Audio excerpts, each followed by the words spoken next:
जय मसीह की। रिश्ता लॉर्ड सभी भाई बहनों को। आज मैं आपके साथ अंकुर नरूला जी का एक वीडियो शेयर कर रही हूँ। उसमें देखो क्या बताया है। जो हमारे नई विश्वासी भाई बहन हैं उन्हें कई बार लोग बहका देते हैं उधर उधर की बात करके, और कहीं शैतान की बात करेंगे, कहीं कुछ करेंगे। तो प्लीज़ इस वीडियो को देखें पूरा और सुने और समझें, उसके बाद ही कोई फैसला लें, अन्यथा बहुत बड़ी बड़ी मुश्किलें आने वाली हैं जो कि हम लोगों से हैंडल होने की नहीं। अगर जो नहीं समझेंगे तो हम लोग किसी ऐसे लोगों की बरलाने में ना आए। और ये वीडियो पूरा ज़रूर देखें ताकि हम समझ सकें कि हमें क्या अंगीकार करना है, क्या नहीं अंगीकार करना है, किन वचनों से हमें प्रार्थना करनी है। पहले ये वीडियो पूरा देखें, उसके बाद फिर आगे बात करते हैं। God bless you. मिलेंगे। और एक बात बताता हूं आपको, मैंने अनॉइंटेड क्रिश्चियंस, अभिषिक्त लोगों को भी यह गलती करते देखा है। और इस वजह से शैतान ने अभिषिक्त लोगों की जिंदगी में काम भी किया है। रीजन, हर वक्त शैतान को देखना। टेस्टिमनीज को बाद में देते हैं, इनको पीछे कर दो।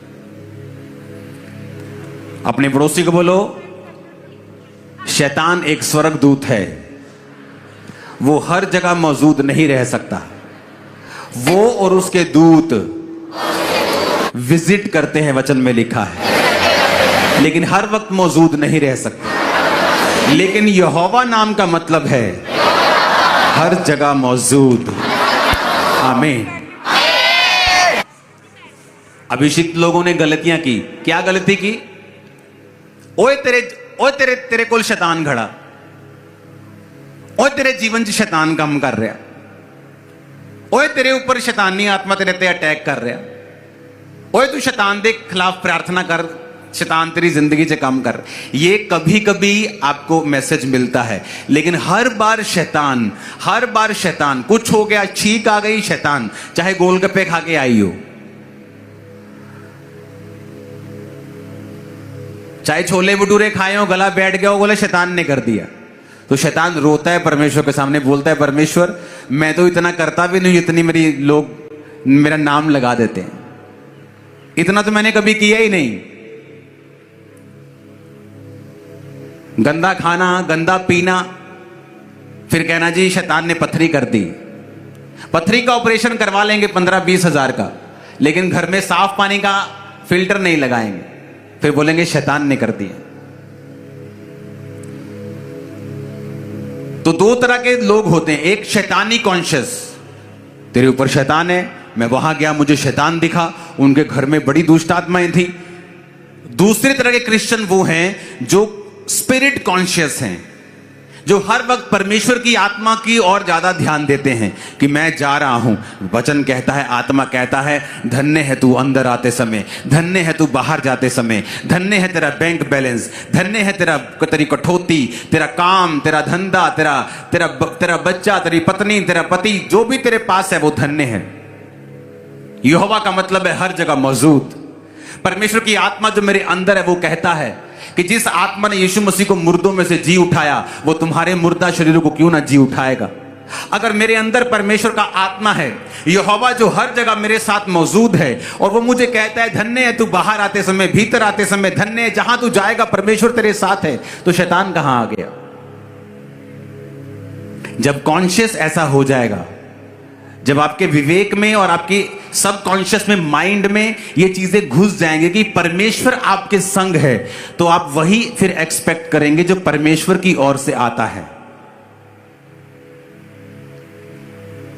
और मोस्टली ऐसे गलती करने वाले लोग आत्मिक होते हैं,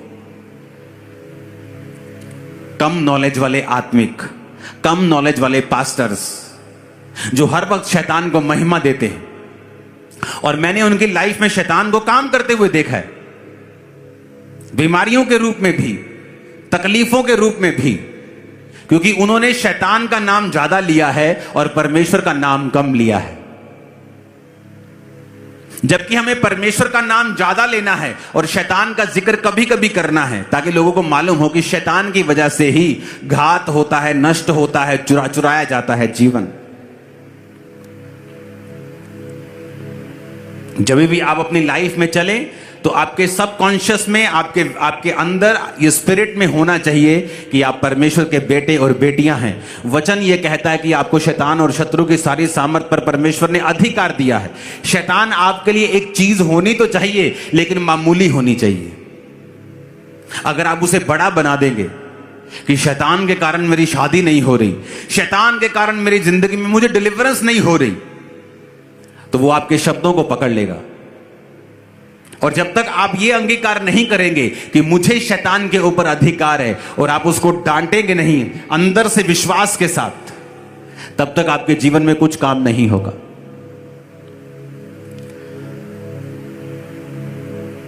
बाइबल में एक रूल है, वो रूल ये है स्पिरिचुअल, कि जब तक आप किसी चीज के ऊपर प्रेशर नहीं करेंगे, उस पर जोर नहीं लगाएंगे, वो चीज कभी आपको मिलेगी नहीं। इसलिए बाइबल कहती है परमेश्वर के राज्य में जो बलवान है वो बलवान बलपूर्वक प्रवेश करेंगे। यानी अगर परमेश्वर के राज्य में प्रवेश करना है तो आपको बलपूर्वक प्रवेश करना पड़ेगा, आराम से कुछ नहीं होगा। वो 12 साल की लहू बहने वाली औरत बोल सकती थी, काश परमेश्वर मेरे घर के सामने से निकले, काश परमेश्वर मेरे घर के सामने की सड़क से निकले। जिस दिन बहन निकलेंगे ना, यीशु मसीह को यहां कहीं आसपास आना होगा, तो मुझे बताना, मैं जाऊंगी और चंगी हो जाऊंगी, क्योंकि मैं चल नहीं सकती ना, मैं रोगी हूं ना। तुम्हें तो पता है कि मुझे लहू बहने का रोग है, तो मैं चल नहीं सकती, तो मेरे पास बहाना है जेन्युइन। लेकिन वचन कहता है उसने रिस्क लिया और वो गई जहां यीशु थे, वो गई और भीड़ को चीरा। जबकि लहू बहने वाली औरत एक अशुद्ध औरत मानी जाती थी, जिसको गुप्त रोग होता था, वो अशुद्ध होती थी। अशुद्ध औरत अगर किसी बंदे को छू ले तो उसकी बड़ी भयानक सजा थी, लेकिन उसने बिना किसी जान की परवाह किए रिस्क लिया और परमेश्वर को छुआ। और यीशु मसीह कहते हैं कि मुझे किसी ने छुआ है। चेले कहते प्रभु सारी भीड़ तुझे छू रही है। परमेश्वर कहता नहीं, किसी ने विश्वास के साथ मुझे छुआ है, क्योंकि मुझ में से सामर्थ निकली है। सुनो मेरी बात,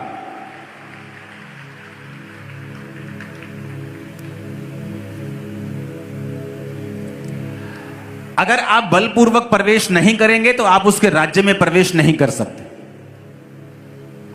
अगर शैतान ने आपको यकीन दिलवा दिया कि वो आपके साथ है, वो आपके अंदर है, वो आप पे अटैक कर रहा है, आपको डिलीवरेंस की जरूरत है उससे, कितनी देर तक? 2 महीने, 3 महीने, मानो 6 महीने, लेकिन आप 5 साल से मसीह में हैं, अभी भी आपको डिलीवरेंस की जरूरत है? नहीं, अब आपको ज्ञान की जरूरत है। शैतान सिर्फ आपको अज्ञानी करके ही आपके अंदर रह सकता है, अदरवाइज वो आपके अंदर नहीं रह सकता। अब बाइबल कहती है मरकुस 10 उसकी 46 से 52 आयत में जब आप देखते हैं तो बाइबल कहती है जब एक बड़ी भीड़ यरीहो से निकल रही थी, जब प्रभु यीशु मसीह यरीहो में आए, तो एक तिमाई का पुत्र बरतिमाई अंधा भिखारी बैठा था। जब उसने देखा कि यीशु मसीह नासरी है तो पुकार कर कहने लगा, हे दाऊद की संतान मुझ पे दया कर। बहुतों ने उसे डांटा कि चुप रहे।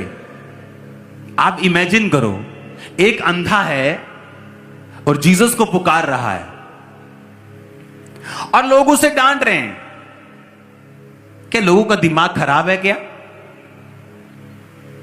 लोगों को पता है कि ये जीसस हैं, ये चंगा करते हैं, इसको आंखों की जरूरत है और वो पुकार रहा है जीसस जीसस यीशु, और लोग कह रहे हैं चुप कर। आज भी ऐसा होता है कि नहीं होता कि लोगों को पता है कि चर्च में जाके नशों से आजादी मिल रही लोगों को, फिर भी जब आप चर्च में जाते हैं वो आपको डांटते हैं, ओए चुप कर, चर्च के आते थे ऐसी तैसी। लोग आपको डांट सकते हैं, डिलीवर नहीं कर सकते। जिसने डिलीवर करना है उसका नाम जीसस है, यीशु है, बस इसकी डिले खत्म हो। लिखा उसने पुकारना बंद नहीं किया, वो पुकारता रहा। यीशु ने ठहर कर कहा उसे बुलाओ। बाइबल कहती चेलों ने भी उसे कहा चुप रहने के लिए। जब जीसस ने बुलाया तो बाइबल कहती वो अपना कपड़ा फेंक कर उठा। जो कि भीख मांगने का लाइसेंस था, एक मन बना के उठा कि अब यीशु मसीह से ही मैंने चंगाई को लेना है, अब मैं दोबारा भीख नहीं मांगूंगा।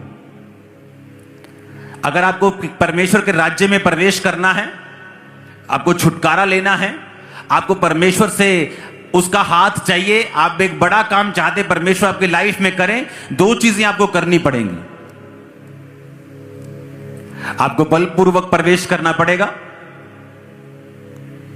आपको एक मन होना पड़ेगा।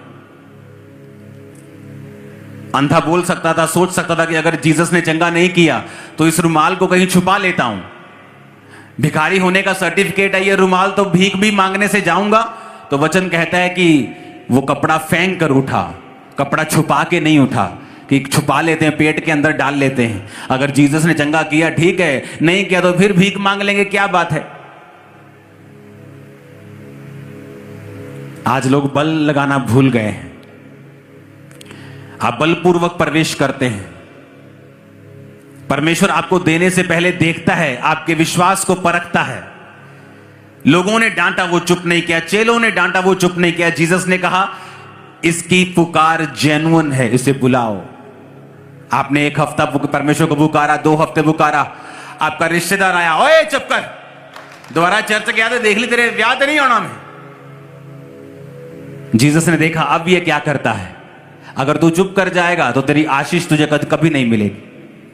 तू अपने अंधेपन से, गूंगेपन से, अपनी बीमारियों से, गरीबी के श्रापों से कभी भी आजाद नहीं होगा। लेकिन जब जीसस ने देखा कि लोगों ने इसे चुप कराया और फिर भी ये चुप नहीं किया और लगातार बलपूर्वक प्रवेश करता रहा, पुकारता रहा, जीसस को आपके विश्वास को, आपके फेथ को ऑनर करना पड़ेगा, क्योंकि वो विश्वास की भाषा को समझता है। ऊपर कोई करेंसी नहीं चलती, सिर्फ विश्वास की करेंसी चलती। जिसका विश्वास बड़ा है, आज किसी के पास 5 बरले का घर है, कोई रेंट पे रहता है, किसी के पास 100 मरले का घर है, किसी के पास 5 एकड़ का घर है। बात है किसी के पास ज्यादा करेंसी है तो वो बड़ा घर खरीद रहा है, किसी के पास करेंसी नहीं है तो वो किराए पे रह रहा है, किसी के पास किराया देने की भी करेंसी नहीं है तो वो कहीं सड़क पे रह रहा है। बात करेंसी की है। हेवन में करेंसी चलती है विश्वास की। अगर आपका विश्वास बड़ा है आप बड़े काम कर सकते हैं, ठीक है आप ठीक काम कर सकते हैं, छोटा है आप छोटे काम कर सकते हैं। संपूर्ण विश्वास है। उसने कहा पहाड़ों को भी तुम हिलाओगे, बोलोगे जाओ और समुद्र में जा पड़, वो समुद्र में चला जाएगा। अब वो तुम्हारे ऊपर निर्भर करता है। तुमने यीशु को पुकारा, लोगों ने तुम्हें चुप कराया और तुम चुप कर गए, किसका नुकसान हुआ? तुम्हारा, क्योंकि यीशु मसीह ने फिर तुम्हें इग्नोर कर दिया। और यीशु मसीह ने पहली आवाज पे उसे कभी जवाब नहीं दिया। वो पुकारता रहा। कई बार तो लोगों ने इतना परमेश्वर को पुकारा कि चेलों को जाके परमेश्वर को कहना पड़ा, प्रभु ये बहुत देर से औरत तुझे पुकारती हुई आ रही है, तो इसकी प्रार्थना को क्यों नहीं सुन रहा? चेलों को बोलना पड़ा परमेश्वर को, प्रभु इसकी प्रार्थना सुनिए, बहुत देर से तुझे पुकारती हुई आ रही है, ये बहुत देर से तेरे पीछे जीसस यीशु कहती आ रही है, तू क्यों इसको इग्नोर कर रहा है? क्योंकि परमेश्वर के किंगडम के, उसके राज्य के रूल्स रेगुलेशंस हैं कि परमेश्वर के राज्य में अगर प्रवेश करना है आपको बलपूर्वक प्रवेश करना पड़ेगा। वो शैतानी अटैक खत्म नहीं हो रहा, रखो रोजे, करो प्रार्थना, करो नाइट प्रेयर स्टार्ट, रात को रोज 12 से 2 प्रार्थना करो, डांटो शैतान को, भगाओ उसे, नहीं भागता तो वो भागेगा, क्योंकि वचन में लिखा है वो हारेगा। तू शैतान का सामना करेगा, वो तेरे सामने झुकेगा, वचन में लिखा है। अगर जीसस ने लिखा है तो ये पूरा होगा। आज के बाद जब भी आप नाइट प्रार्थना में बैठेंगे और शैतान को डांटेंगे, आप विक्ट्री को पाएंगे, जीत को पाएंगे, गवाही के साथ वापिस आए। आमीन खड़कने वाला चाहिए जरा मेरे को। Hallelujah, hallelujah. आप देखेंगे बाइबल में तो आपको जो भी कुछ कीमती मिला है वो बलपूर्वक मिला है। एलिया कहता अलीशा को, कहता चला जा, मुझे तेरी जरूरत नहीं है। दूसरा राजा 2 उसकी 1 से 15 बाइबल कहती है जब यहोवा एलिया को बवंडर के द्वारा स्वर्ग पे उठाने वाला था तो उसने एलीशा को कहा चला जा, मुझे तेरी जरूरत नहीं। एलीशा कहता यहोवा की शपथ, तेरे जीवन की शपथ, मैं तुझे छोड़ूंगा नहीं। जब उसने छोड़ा नहीं तो एलिया ने कहा क्या चाहिए तेरे को? कहता मुझे तेरी आत्मा का दुगना भाग चाहिए। वो उसका दुगना मसा नहीं मांग रहा, वो दुगना भाग मांग रहा है। पुराने समय में जब बच्चे होते थे, किसी के मान लो अगर 5 या 4 बच्चे हैं, तो आज के जमाने में अगर किसी के 4 बच्चे हैं तो प्रॉपर्टी में 25-25% सबको देता है। अगर अपना एक हिस्सा रखता तो 20-20% सबको देता है। 20% मेरा, 20-20% बच्चों का, 5 जन हो गए तो 100% हो गया। तो पुराने समय में जो सबसे बड़ा बच्चा होता था उसे दुगना मिलता था। यानी अगर 10 भाग होने हैं और सब बच्चों को 10-10 रुपए मिलने हैं तो बड़े बच्चे को 20 रुपए मिलते थे।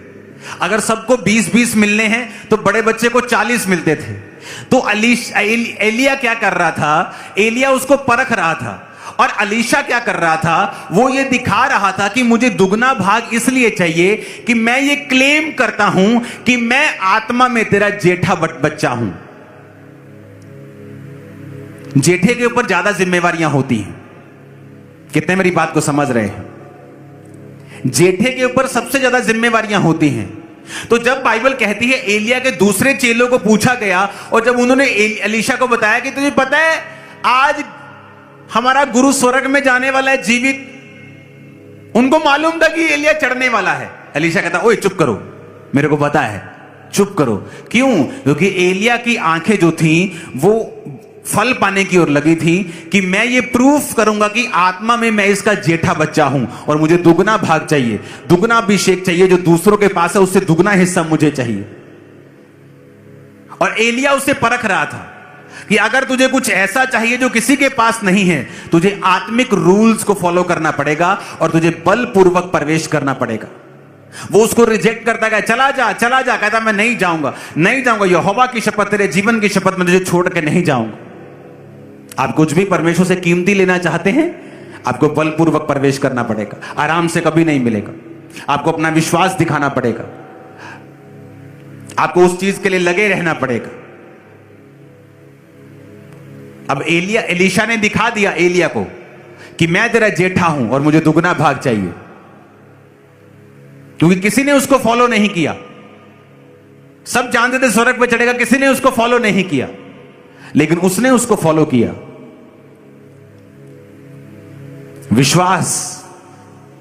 विश्वास के कदम जो अडिग हो कि मुझे ये परमेश्वर से चाहिए। डॉक्टर ने मना कर दिया, देखने में इम्पॉसिबल लग रहा है, सेंस कैरियर नहीं होगा। आप विश्वास से प्रार्थना करते हैं, आप लगे रहते हैं, सालों साल फास्टिंग के साथ प्रार्थना करते हैं। एक दिन ऐसा आएगा, कुछ रातें भी ऐसी आएंगी जहां आपको लगेगा कि कोई फायदा नहीं, लेकिन एक दिन ऐसा आएगा जब आप अपनी लाइफ की सबसे बड़ी गवाही को ले चुके होंगे और परमेश्वर की महिमा कर रहे होंगे और परमेश्वर के नाम की स्तुति कर रहे होंगे कि आप परमेश्वर में खड़े रहे हो और आपने रूल्स को फॉलो किया है। हालेलुया, आपने रूल्स को फॉलो किया है। बोलो, उसके अपने पड़ोसी को परमेश्वर के राज्य में प्रवेश करना है तो बलपूर्वक प्रवेश करना पड़ेगा। फिर से बोलो ऊंची आवाज में, बोलो बलपूर्वक प्रवेश करना पड़ेगा।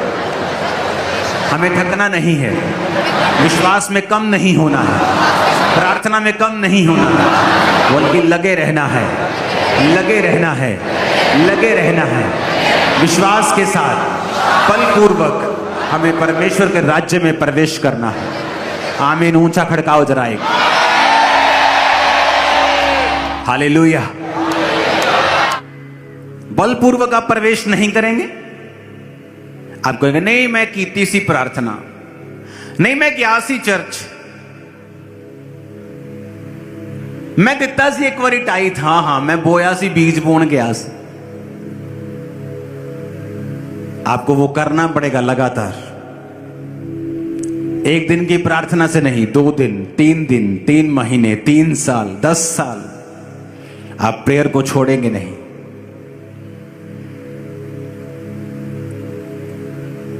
फिर जो रिजल्ट होगा वो किसी की लाइफ में नहीं होगा। लोग इच्छा करेंगे ऐसे रिजल्ट की, लेकिन उन्हें वो काम भी करना होगा। आप बलपूर्वक नहीं चलेंगे, शैतान नहीं जाएगा।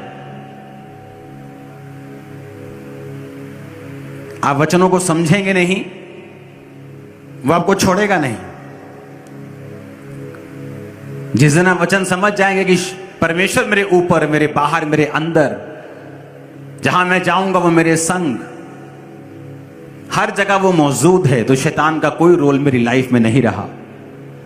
मैं जब तक मसीह में नहीं था तब तक शैतान मेरे जीवन में काम करता था, लेकिन अब जब मेरे मसीह में आ चुका हूं, मेरी लाइफ में उसका कोई हिस्सा नहीं है।